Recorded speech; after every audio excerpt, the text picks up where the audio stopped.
할렐루야. 1월 26일 수요일입니다. 누가복음 7장 18절부터 35절까지 말씀을 읽고 은혜 나누도록 하겠습니다.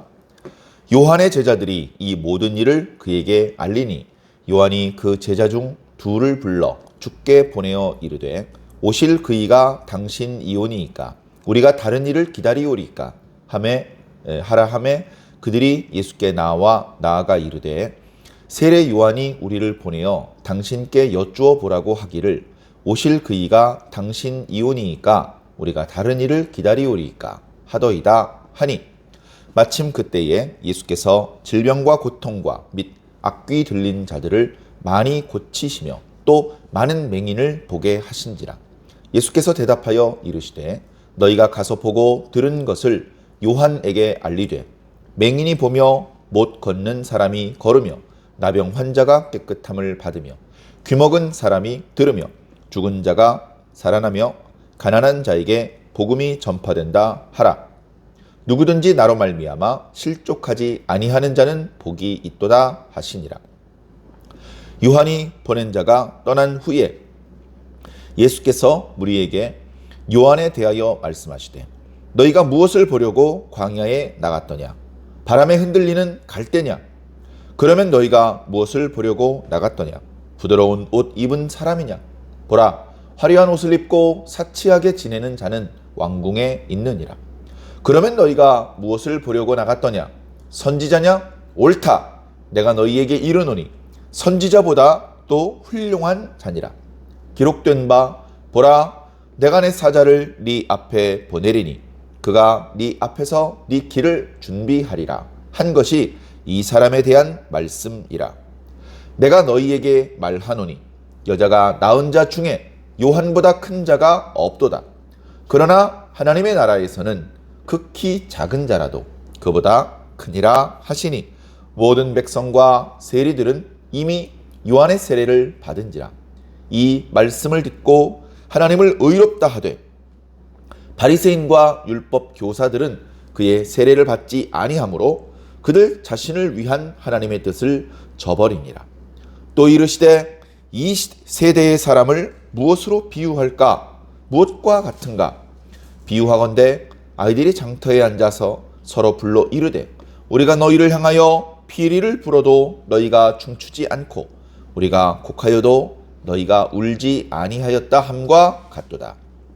세례 요한이 와서 떡도 먹지 아니하며 포도주도 마시지 아니하고 너희 말이 귀신이 들렸다 하더니 인자는 와서 먹고 마시매 너희 말이 보라 먹기를 탐하고 포도주를 즐기는 사람이요 세리와 죄인의 친구로다 하니 지혜는 자기의 모든 자녀로 인하여 옳다함을 얻느니라. 아멘. 예, 감사합니다. 자, 누가복음 7장 이제 중반부, 후반부로 이제 넘어가고 있습니다. 예.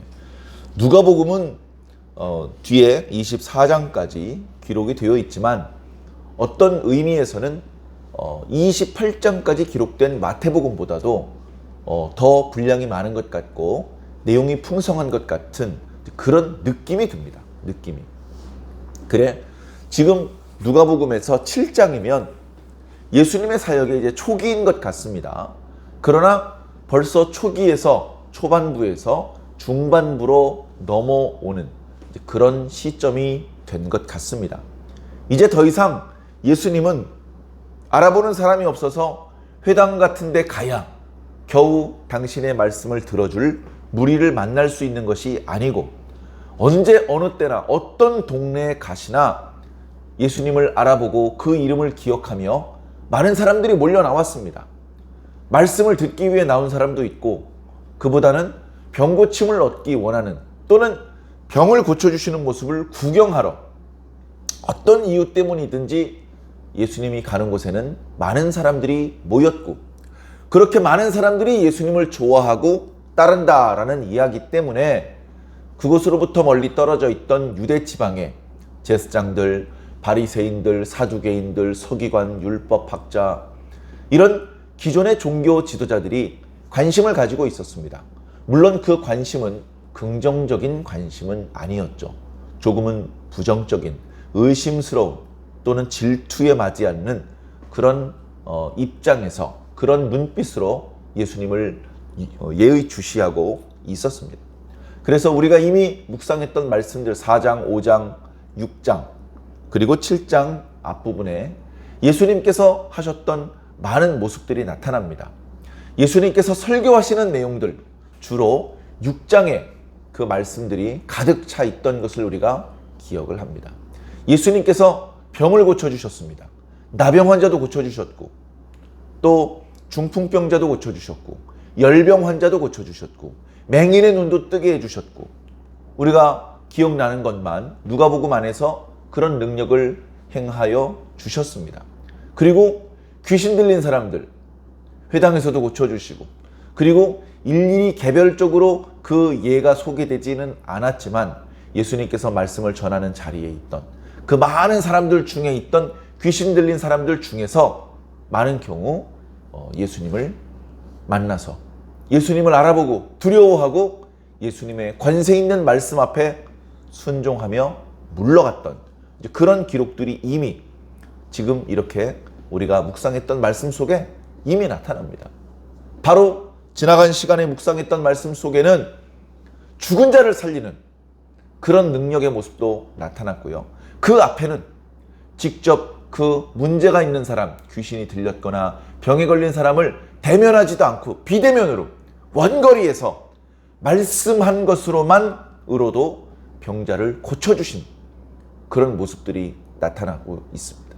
그러니까 예수님께서 많은 말씀을 전하셨고 많은 능력을 행하셨는데 예수님께서 고쳐주신 예를 들면 중풍병 환자가 한두 명이 아니었을 텐데 각각 한 가지 사례씩만 이렇게 소개시켜 주고 있는 것입니다.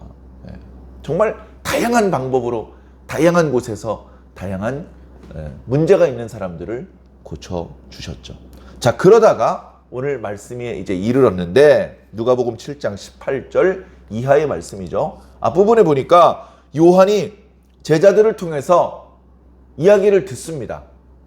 이 요한은요, 세례자 요한입니다. 우리가 잘 아는 사가랴와 엘리사벳의 아들이죠. 그런데 우리가 이제 하나님께서 그를 당신의 종으로 선택하시고 백성들에게 세례를 베풀고 백성들을 회개시키는 그런 말씀을 전하게 하심으로 해서 메시아의 오실 길을 준비하게 하셨죠. 그리고 그 과정에서 이제 예수님께 모든 관심이 집중되어야 할 때쯤 세례자 요한은 옥에 갇히는 상황이 되었습니다.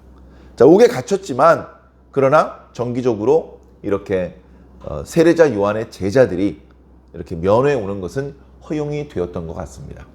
세례자 요한을 잊지 못하고 세례자 요한이 요단강에서 활동할 때부터 가까이서 그를 섬겼던 제자들이 많이 있었는데 그 제자들 중에서 번갈아 세례자 요한을 면회 오면서 이제 여러 가지 밖에서 일어나고 있는 일들에 대해서 알려주었죠. 그 중에서 단연 세례자 요한도 가장 관심이 있는 부분이고 그리고 세례자 요한도 마땅히 다른 뉴스거리가 없습니다. 전부 다 예수님에 대한 이야기들이 당시 갈릴리 지방에 파다하게 퍼졌고 유대 지방에서도 관심을 많이 가졌던 그런 이야기이기 때문에 그런 이야기들을 이제 전해주었죠. 많은 이야기를 이미 들어서 알고 있을 것입니다. 그런데 웬일인지 옥에 갇혀 있는 요한은 그런 일을 행하는 분에 대해서 하나님께서 나에게 물로 사람들에게 세례를 주라고 명령하셨을 때 내 뒤에 누가 오신다고 하시더니 나는 그분이 메시아라고 생각했는데 역시 저분이 내가 기다리던 메시아구나. 내 뒤에 오신다고 하나님께서 말씀하셨던 바로 그분이구나. 이런 확신을 갖지 못하고 아무래도 옥에 갇혀 있다 보니까 직접 확인하지 못했기 때문이기도 하겠지만 제자들을 통해서 물어보라고 부탁을 하는 세례자 요한의 모습 속에는 웬일인지 확신하지 못하고 의심하는 그런 느낌도 조금은 듭니다. 그래 제자들을 보냅니다. 오실 그 이가 당신입니까? 오신다고 하나님께서 구약 성경에 말씀하셨던 메시아가 바로 당신입니까? 아니면 당신이 메시아가 아니더라도 당신은 틀림없이 하나님께 속한 사람인데, 그렇다면 당신도 메시아를 준비하는 사람입니까? 우리가 또 다른 사람, 당신 뒤에 하나님께서 보내시는 분을 기다려야 하는 겁니까? 이런 걸 물어보게 한 것이죠. 자, 그래서 알겠습니다. 저희가 꼭 그렇게 물어보고 답을 듣고 다시 와서 말씀드리겠습니다. 이렇게 이제 제자들은 물러 나와서 예수님이 계신 곳을 찾아갔겠죠.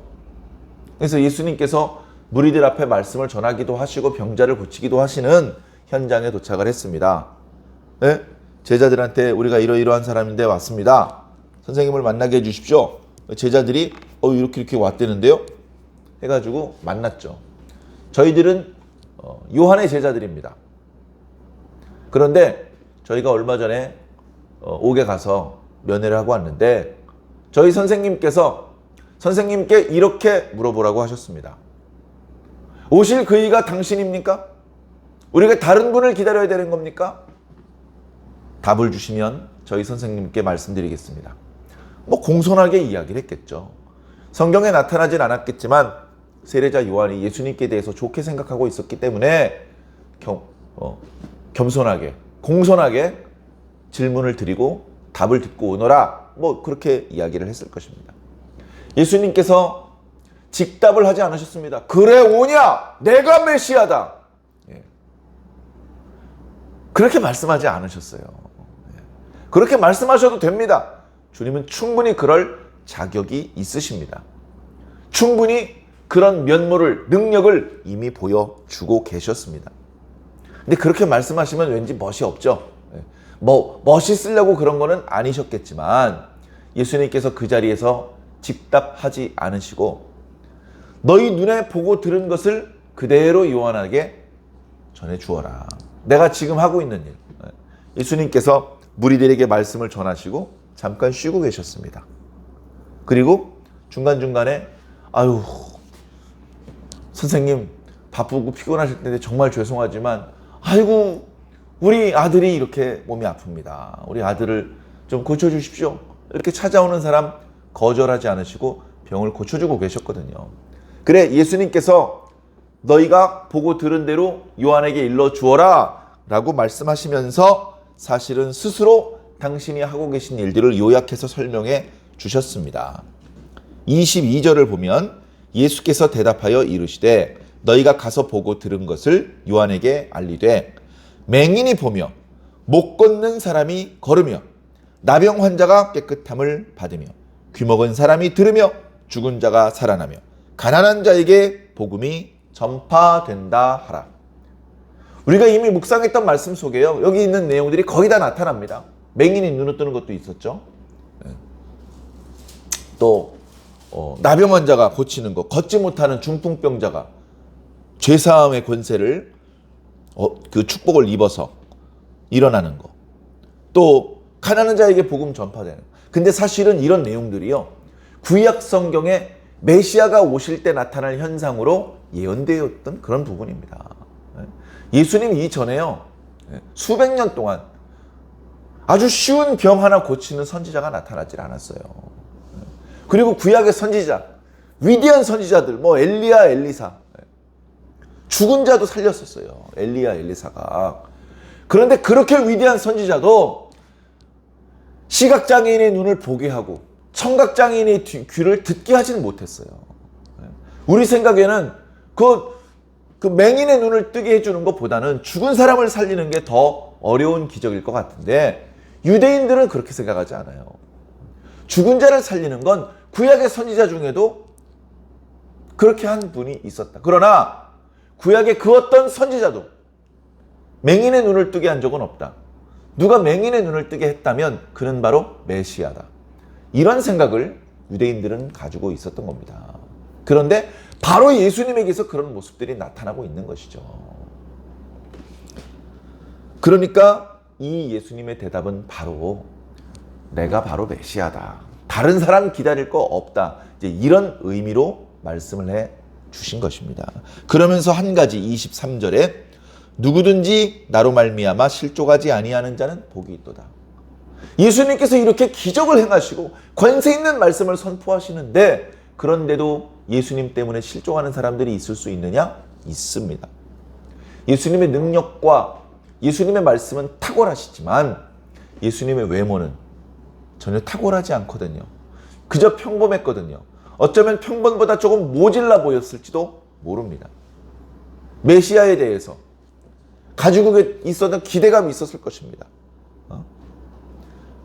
다윗과 같은 왕권을 가진 지도자는 아니더라도 최소한 구약의 유명한 이사야나 예레미야와 같은 선지자의 모습이라도 좀 보여줬어야 되는데 그보다도 못한 모습을 하고 계셨던 것입니다. 구약의 어떤 선지자가 그렇게 나이가 어립니까? 나이도 너무 어리고 그 행색은 거의 거지고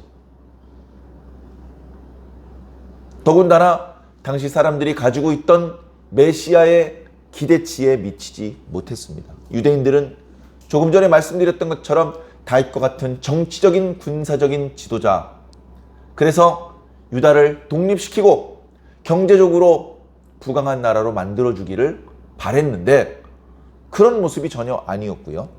세례자 요한도 메시아를 심판하시는 분이라고 생각을 했어요. 도끼가 남의 뿌리에 놓였다. 타작마당 금방 다 갈아엎어. 빨리 회개해야 돼.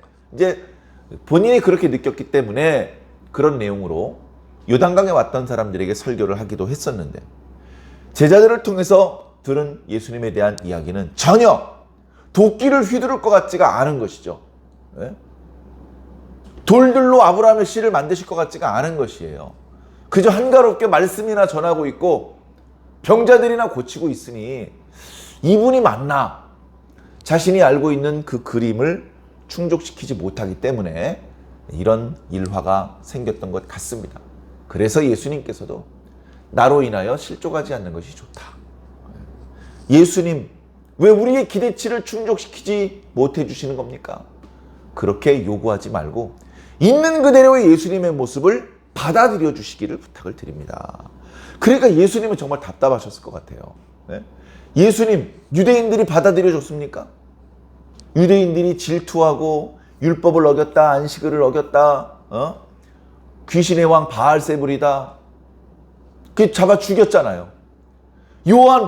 세례자 요한도 왜 심판의 메시아로 일하지 않는 겁니까? 우리가 생각했던 것과 다릅니다. 예수님 앞에 모여있는 사람도 병이나 고쳐주세요, 빨리.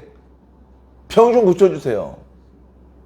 예수님이 정말로 누군지 알아보고 그 예수님의 본질에 어울리는 경배를 드리는 사람이 아무도 없는 겁니다. 12제자는 알았나요? 어림없죠. 알았으면 서로 싸웠겠습니까? 높은 자리 차지하겠다고. 예수님의 실상을 모르고 예수님께 어떤 사명이 있는지, 어떤 고난이 예비되어 있는지 전혀 모르고 그저 자신들의 기대치만을 쫓아가기 바빴던 것들이 예수님 당시의 사람들이었습니다. 그럼에도 불구하고 예수님은 분통을 터뜨리지 않고 묵묵히 당신의 길을 걸어가 주셨죠. 당신의 사명을 감당해 주셨죠. 당신의 십자가를 짊어져 주셨습니다. 그래서 우리가 구원을 받고 그래서 우리가 하나님을 아버지라고 부를 수 있고 소망이 생긴 것입니다. 다시 한번 감사하시길 바랍니다. 자, 요한에 보낸 제자들이 돌아갔습니다. 잠시 설교를 하시다가 쉬셨던 예수님께서 다시 벌떡 일어나셔서 아직 흩어지지 않은 사람들에게 말씀을 전하시는데 이번에는 세례자 요한에 대한 이야기를 합니다. 세례자 요한. 거기 모여있는 사람들은요, 그래도 겸손한 사람들입니다. 세례자 요한의 세례를 거의 모든 유대인들이 받았어요. 거의 모든 유대인들이. 세례를 받지 않는 사람들이 있다면 제사장들, 율법학자들, 서기관, 바리새인들, 사두개인들, 이런 정통 예수님이나 세례자 요한처럼 성령 받고 하나님께 직접 보냄을 받은 그런 손길이 아닌 그저 조상들에 의해서 물려받았던 그런 의미에서의 종교 지도자들, 그런 사람들은 받지 않았습니다. 그 세례자 요한에 대해서 예수님 앞에 앉아있는 사람들이 잘 알아요. 세례도 받았었고 설교도 들었었습니다. 그렇기 때문에 예수님께서 그냥 편하게 물어보시고, 세례자 요한 잘 알지? 그럼요. 너희들 세례자 요한을 어떻게 생각하느냐? 너희들 세례자 요한 만나려고 요단강에 갔었잖아. 그 요단강 빈들 거친 광야에 뭐 보려고 나갔니? 뭐 보려고? 뭐 바람에 흔들리는 갈대 보러 나갔니? 그건 확실히 아니지? 그럼 뭐 보려고 나갔니? 부드러운 옷 입은 사람 보러 나갔니? 화려한 옷을 입고 사치하는 사람들 왕궁에 있어. 그런 사람 보려면 요단강 빈들이 아니고 왕궁에 가야지. 근데 너희들 왕궁으로 안 가고 왜 요단강 빈들로 갔니? 혹시 선지자 보려고 그랬니? 옳거니! 맞다. 세례자 요한은 선지자다. 사람들은요, 예수님을 선지자라고 생각을 했어요. 우리 바주 어제 묵상했던 말씀에 보면 예수님의 능력을 경험했던 사람들이 와! 우리 가운데 큰 선지자가 나셨도다! 이렇게 이야기를 했죠. 구약의 엘리야나 엘리사 같이 죽은 자도 살리는 정말 위대한 선지자가 우리 가운데 나셨다. 그런 이야기를 했는데요. 예수님이 아니고 세례자 요한이 선지자랍니다. 그러면서 너희들이 알고 있는 구약의 선지자들보다 더 훌륭한 자다. 그렇게 이야기를 했습니다. 세례자 요한이 훌륭한 이유는 너무나 많죠. 너무나 많습니다. 구약의 많은 선지자들이 예수님께 대하여, 다시 말해서 메시아에 대한 예언의 말씀을 하셨지만 그들은 매우 오래전에 먼 미래에 오실 메시아를 예언했을 뿐이지만 세례자 요한은 실상 바로 저분이 세상죄를 지고 가는 하나님의 어린 양이로다. 이렇게 대면에서 바로 코앞에서 예수님을 증거할 수 있었기 때문에 세례자 요한이 그런 이유 때문에 무슨 기록을 많이 남긴 것도 활동 기간이 길었던 것도 아니었지만 그런 의미에서 주님께서 선지자보다도 훌륭한 자다라고 말씀을 하셨던 것 같습니다. 그리고 말라기 말씀을 인용하셔서 세례자 요한은 이렇게 네 앞에 서서 길을 예비하는 자다. 길을 예비하는 역할을 잘 수행했다. 그렇게 이제 이야기를 하셨죠. 그러면서 여자가 낳은 사람 중에 여자가 낳지 않은 사람이 누가 있나요? 여자에 의해서 태어나지 않은 사람은 이 세상에 아담과 하와밖에 없을 겁니다. 그 외에는 모두 여자에게서 태어난 사람들입니다. 그런 사람들 중에는 세례자 요한보다 큰 자가 없을 것이다. 그런데 그 뒤에 또 의미심장한 말씀을 하십니다. 그러나 하나님의 나라에서는 지극히 작은 자라도 세례자 요한보다 더 크다. 하나님의 나라는 뭘까요? 천상에 있는 천사들을 말하는 걸까요?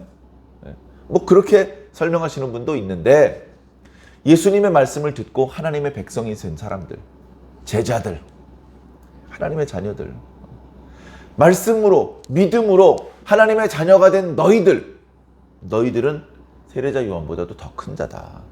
그렇게 함께 말씀을 듣고 있는 무리들을 격려해 주시는 말씀입니다. 그렇게 모여있는 사람들에 대해서 이렇게 설명하고 있죠. 29절에 모든 백성과 세리들, 심지어 세리들까지도 이미 세례자 요한의 세례를 받았습니다. 그래서 예수님께서 세례자 요한을 선지자보다도 큰 자다라고 말씀하실 때 그도 하나님의 사람이 맞았구나 하면서 하나님은 과연 의로우신 분이로다 라고 하나님께 영광을 돌렸습니다. 그러나 바리새인과 율법 교사들은 세례를 받지 않았어요. 세례자 요한의 권위를 인정하지 않고 있어요. 그러고 있는데 세례자 요한은 선지자보다도 큰 자라고 하니까 받아들이지 않는 겁니다. 예수님께서 말씀을 선포하고 기적을 행사하시는 그 현장에 있었으면서도 결국 그들은 자신들을 위한 하나님의 뜻을 거절하는 입장에서 조금도 벗어나지 못했던 것이죠. 그 안타까운 모습을 보시고 예수님께서 오신 오늘 말씀 뒷부분에 이런 비유를 가리킵니다. 세례자 요한의 그리고 자기 자신들을 향한 하나님의 구원의 손길을 거절하다니 이 약한 세대를 무엇으로 비유하면 좋을까? 듣거라! 꼬맹이들이 장터에 앉아서 꼬맹이들끼리 서로 불러서 모입니다. 모여서 놀죠. 우리 어렸을 때라고 하면 또 너무 제가 나이가 많이 들은 사람처럼 느껴질 텐데 어찌되었건 과거에는 놀이터도 없고 장난감도 없을 때 동네 꼬맹이들이 모여서 주로 소꿉장난하고 놀았어요. 소꿉장난은 주로 여자아이들이 이렇게 하는 놀이이긴 하지만 거기에 자기 남동생도 끌고 와서 같이 소꿉장난을 합니다. 소꿉장난이 뭡니까? 그 꼬맹이들이 어른 역할을 하면서 일을 하는 것이죠.